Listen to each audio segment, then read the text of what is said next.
पाकिस्तान ने West Indies के against series के लिए अपने टेस्ट स्क्वाड का अनाउंसमेंट कर दी है।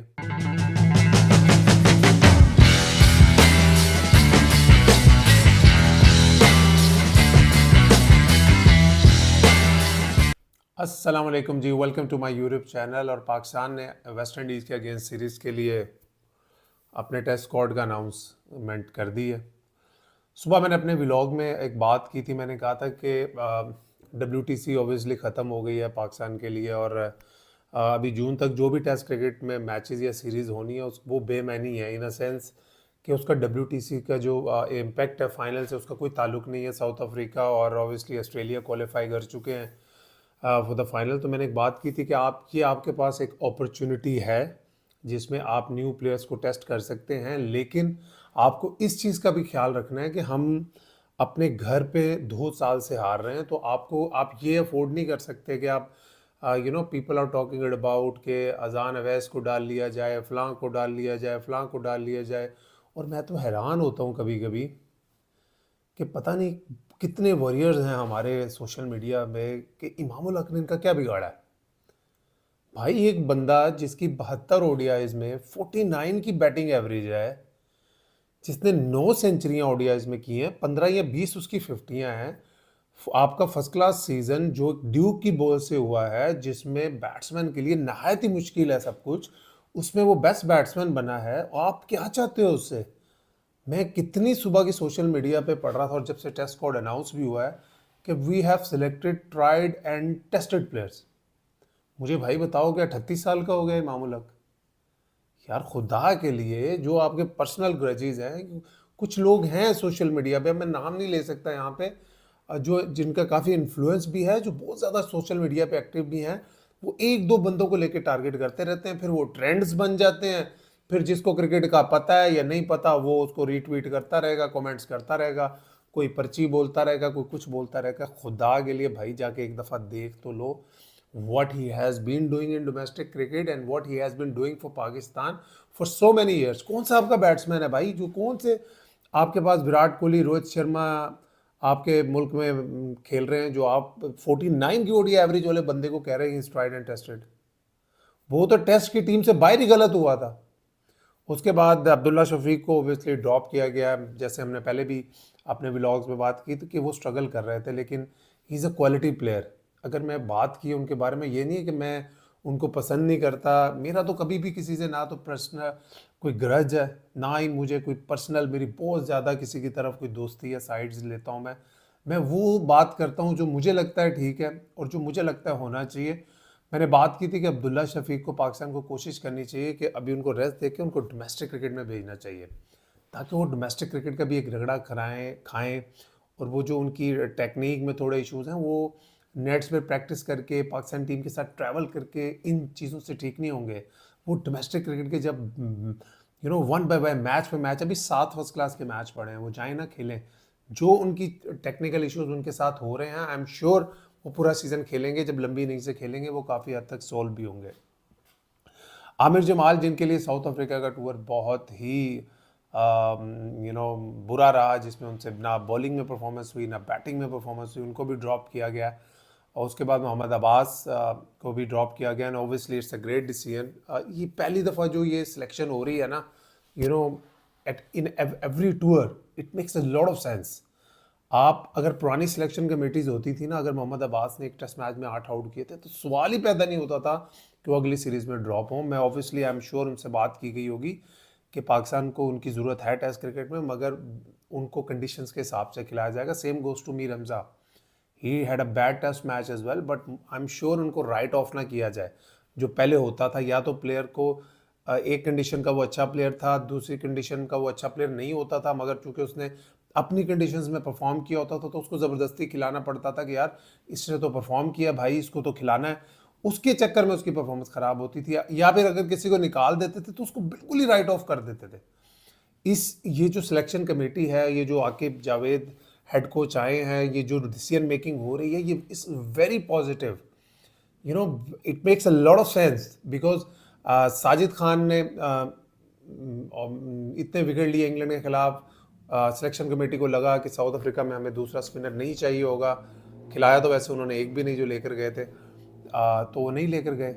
मोहम्मद अब्बास ने साउथ अफ्रीका में परफॉर्म किया, उन्होंने ड्रॉप कर दिया। मीर हमजा से परफॉर्म नहीं हुआ, उनको लगा कि पाकिस्तान की जो कंडीशंस हैं उनके में मीर हमजा सूट नहीं करते, उन्होंने नहीं सिलेक्ट किया।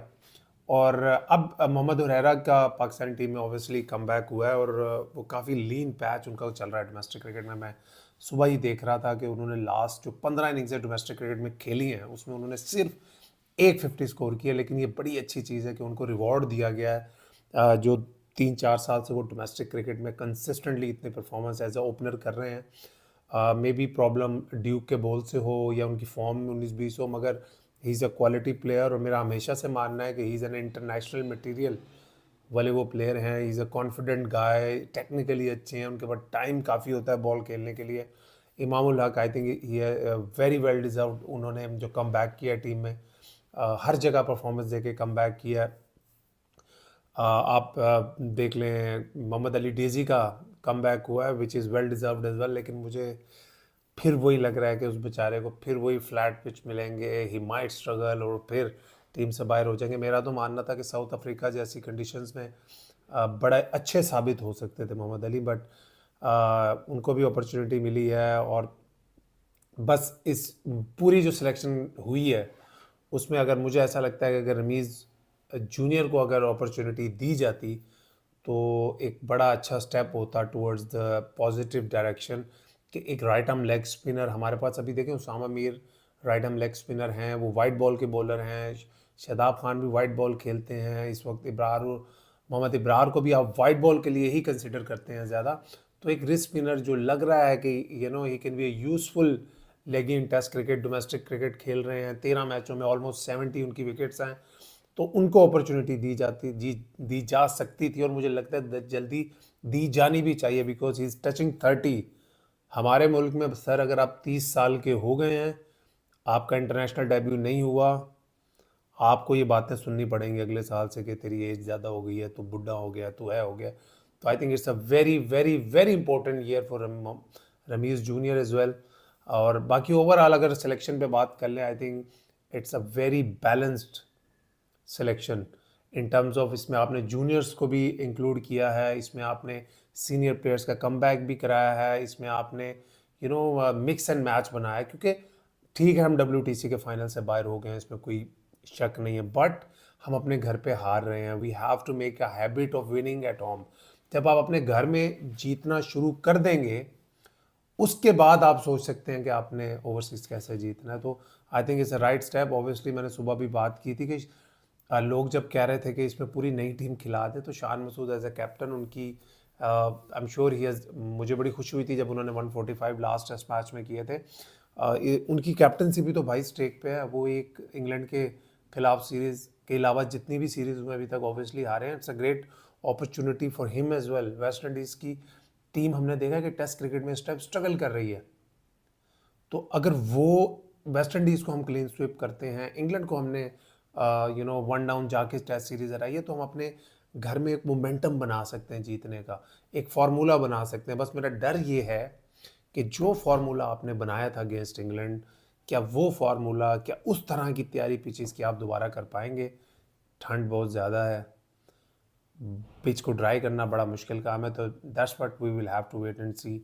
अच्छा स्टेप लिया गया कि शाहीन अफरीदी को भी इस सीरीज़ में रेस्ट दिया गया, नसीम शाह को भी रेस्ट दिया गया, क्योंकि दोनों हमारे लिए बड़ा इंपॉर्टेंट पार्ट होंगे हमारा चैम्पियंस ट्रॉफी में। तो इस तरह की सीरीज़ जिसका WTC से कोई ताल्लुक नहीं है, हमारी कोई रैंकिंग से कोई इतना ज़्यादा WTC में ताल्लुक नहीं है, अपने मेजर जो आपके 2 फास्ट बॉलर हैं अलॉन्ग विद हारिस रऊफ, तो ओबियसली खेलते नहीं है टेस्ट क्रिकेट, तो उनको भी रेस्ट दें ताकि वो चैम्पियंस ट्रॉफी से पहले आपको फुल फ्रेश मिलें, फटीक ना मिलें, उनका पैशन दोबारा वापस आए, अपनी फैमिली के साथ टाइम गुजारें, अपना थोड़ा फिटनेस पे, ट्रेनिंग पे और टाइम दें। तो ओवरऑल आई थिंक जो इस सिलेक्शन कमेटी में और इस कोच आकिब जावेद के अंडर जो चीज़ें हो रही हैं उसमें काफ़ी चीज़ें पॉजिटिव हो रही हैं। कंडीशंस के हिसाब से टीम सेलेक्ट की जा रही है, किसी ने परफॉर्म किया है, अगर वो अगले मैच में भी कंडीशंस को मीट नहीं करता तो उसको बाहर बिठाने में कोई डरता नहीं है कि मीडिया क्या बोलेगा। अगर किसी ने परफॉर्म कर दिया है तो उसको बाहर बिठा देते हैं, अगर किसी ने परफॉर्म नहीं किया लेकिन लगता है वो अगली कंडीशन में करेगा तो उसको भी अपॉर्चुनिटी दी जा रही है। तो प्लेयरों को राइट ऑफ बस ना किया जाए, मेरी एक ये रिक्वेस्ट है। जैसे आपने मीर हमज़ा को ड्रॉप किया, आपने अब्दुल्ला शफीक को ड्रॉप किया, आपने मोहम्मद अब्बास को ड्रॉप किया, डोंट राइट देम ऑफ। आपने चलें अब्दुल्ला शफीक को तो ऑब्वियसली परफॉर्मेंस की वजह से ही किया होगा, वरना वो तो ऑल कंडीशन बैटर्स हैं, इसमें तो कोई शक नहीं है, वो हर कंडीशन पे खेल सकते हैं when is in good form. उनका एक टेक्निकल फ्लॉ है, I think he needs to work on it. Overall I think it's a very very very good selection. अपना ख्याल रखिए and we wish Pakistan all the best for the test series.